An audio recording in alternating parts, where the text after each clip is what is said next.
সেজে আসতে। ও কোনোদিনও সাজে, দেখো কাজল পরেছে আজকে, সেজেছে। পরেনি, শুধু লিপস্টিক পরে চলে এসছে, শর্টকাট। অ্যাকচুয়ালি যদিও অফিস করেছে সারাদিন।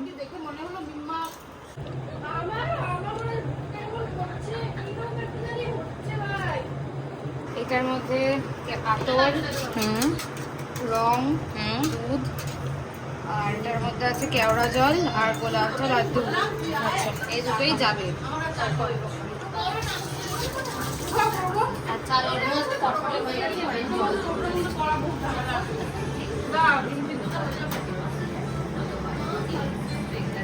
আর এই বেরেসাটা উপর দিয়ে দিয়ে দেবে যখন পুরোটা হয়ে যাবে।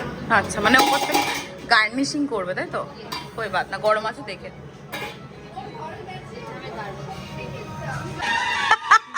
তোমরা পুপ পেয়ে গেছ তো বর্ষা। চাল হয়ে গেছে। তুমি চেঞ্জ করলে না কড়াটা?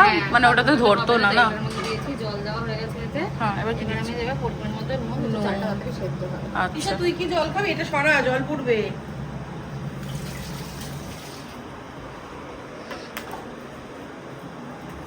তুই কি চা খাবি? না, আমি চা খাবো না।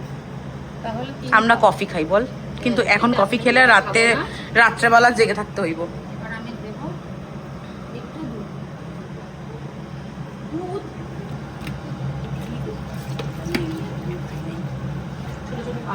তো হাই। এখানে 3.5 কাপ চাল ছিল, আমি 3 কাপের ডাবল 6 কাপ দিয়ে দিয়েছি, আর হাফ কাপ আমি দুধ দিয়ে দিলাম। এরকমই হবে। তুমি আরেকটা কি যেন এখানে একটা বানিয়েছো না, চিনি খাবি না তো? এই জাফরান দিয়ে, ওটাকে কি করবো? পরে দেবো। ওটা লাস্টে। আর একটু সেদ্ধ হয়ে এলে তারপর চিনির পরে ওটা দেবো।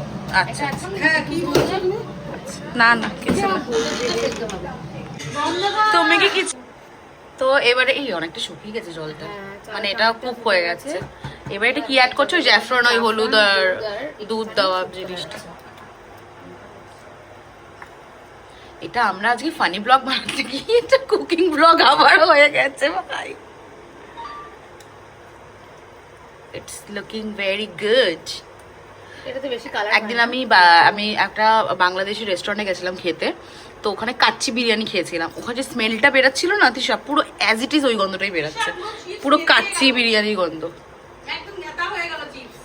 কি বলছো? ওগুলো রেখে দাও, পরে খাবো। ঢাললাম, খেলোই না, পুরো নেতিয়ে গেল। ঠিক আছে, এখানে একটা আকাম হয়ে গেছে, যেটা এখানটা থাকে গোল গোল।